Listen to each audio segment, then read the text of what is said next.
Hey guys, how's it going? My name is Kulprit and I'd like to take a moment to thank the team over at Pixel Enemy for inviting me to take the opportunity to post one of my videos up on their channel. Now, it's quite a trip for me to post one of my videos up on a channel I've been watching for so long.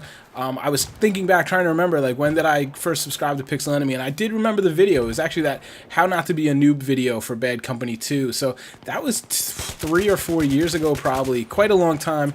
A channel I've been watching a long time, and a channel where I found a lot of YouTubers that now I personally subscribe to and follow. So it's quite a cool feeling for me to have one of my videos put up there. But I won't lie, a little nervous. I'm going to be a little nervous when I read the comments later, but, you know, that's part of doing YouTube, and we can take the heat. But today I thought, as we are on the eve of the Battlefield 4 beta, and beyond that, Battlefield 4 proper, I thought it'd be cool to kind of take a look back at some of the cooler moments of Battlefield 3, and some of the things that when I look back, maybe 6 months, a year, 3 years from now, I look back on Battlefield 3, because it was a hallmark game for me. It's a very important game. One of my favorite games of all time, easily. And I was trying to think of the moments that I'm going to think of when I look back in the future.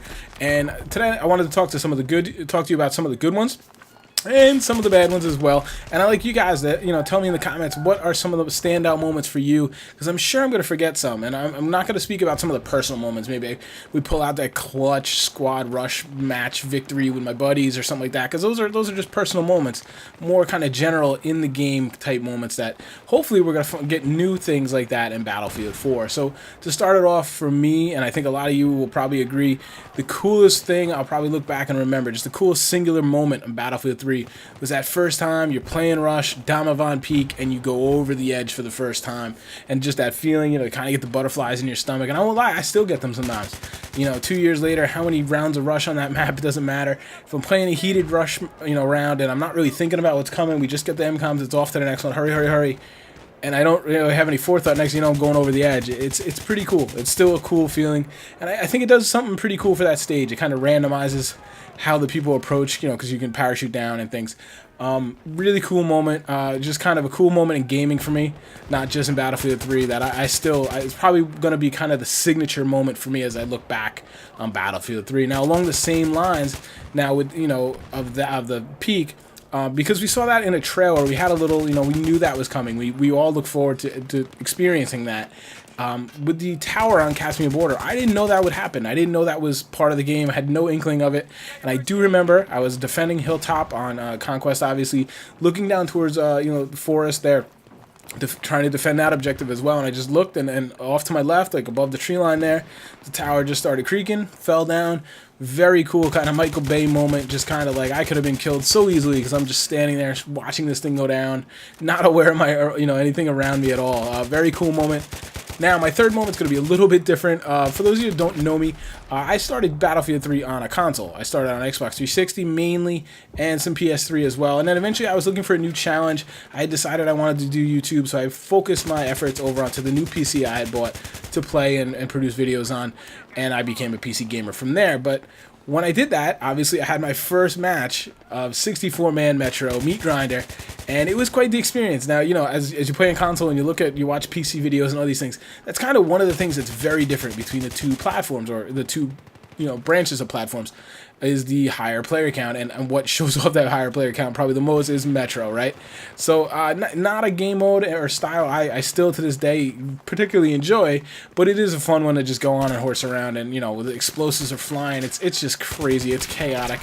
Again, for those of you who haven't experienced it, you're not really missing much, but it is a really cool experience. But as far as like a strategic, tactical, actual, you know, competitive SPS, no, you're not missing much there. I am excited that consoles are actually going to maybe get to kind of enjoy some of that chaos now with the up man count on servers. Hopefully the maps aren't as choke pointy as Metro though, but only time will tell on that. Beyond that, like a little bit larger, the DLC days, you know, the days of DLCs are released. Now, I know they had the stage release, so as a PC gamer mostly, that I kind of knew it was coming because I could see some of the videos of the PS3 guys, but still, there was no shorting that feeling that the first time you got your hands on those new maps, those new guns, everything going on. It was just really cool, feeling like Christmas, you know, thinking back to when you were a kid. Another one for me, and this might be a little odd, I was trying to think of some that weren't so obvious, and I think all the way back to the beginning, I believe it was a back to Karkan patch, the patch that came with that DLC, when they reintroduced a lot of recoil to the game. Now, if you remember back, you think back, or for those of you that didn't play Battlefield 3 then, when the game first released, the guns were much easier to handle. They had a lot less recoil, and they just shot a lot straighter, it felt like. And with the Back to Karkan patch, they introduced a lot more recoil to the game and made the guns a little tougher to handle. This is something I really enjoyed, I really welcomed. I felt like it added a lot of skill to the game. It kind of added, it rewarded the player who practiced and kind of worked at his craft, in essence. Who, kind of focused on getting better with his gun skill. And I felt like it added a lot of depth to the game. Now, I'd be remiss if I didn't talk about some of the bad memories I'm going to have. And these are ones now that, like, at the time, I probably wanted to rip my hair out, but now as I think back, I kind of laugh about. And, the first one definitely fits that bill. I'm going to lump it together. It's the MAV riding and the MAV roadkills. Now, these drove me insane. They drove me nuts. The MAV riding, for those of you maybe that don't recall or weren't around playing then, you could literally jump on top of your MAV. You can then fly the MAV up to a roof of a building, jump off, and now you're on top of the roof that you wouldn't normally have access to. Now, this was equally annoying whether they were up there sniping you and killing you, or if they were your teammates up there basically wasting a player slot and holding your team back, because they wouldn't leave there. They wouldn't leave that roof all game. And a lot of times the only way to get them down would be to mortar them down, which is pretty difficult to do at times.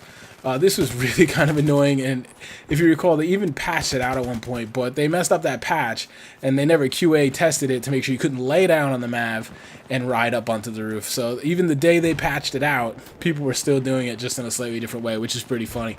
Now, right there with that would be the road kills with the MAVs, and this was ridiculous. This is probably the most frustrating thing in the entire game for me personally, because there's really nothing you could do about it. You'd be sitting there fighting a normal game, trying to PTFO, and you'd have this MAV just flying around you and your buddies' heads like a gnat, and even then the MAV would not die when it got a roadkill. So it could kill you, it could kill someone else, it could just go, and there would be 2, 3, maybe 4 guys doing this on all the MAV. It was so annoying. It just makes you wonder how this got through testing and how they thought this was a good idea, which I don't know. I shake my head at now. It's like I'm talking about. I look back now and I just chuckle about it. I shake my head and just kind of laugh. A little more frustrating, a little more kind of different. It would be the USAS frags. I think a lot of us would probably think of that first when they think of annoying kind of memories of Battlefield 3. Sure, this is what makes me kind of leery of any time you put an automatic shotgun in the game. They're very easily kind of, imbalanced and made very, very powerful, as we saw with the USAS frags. Along the same lines, but this would be more of a glitch or kind of a bug, would be the M26 dart. Firing the canister out, it had no drop.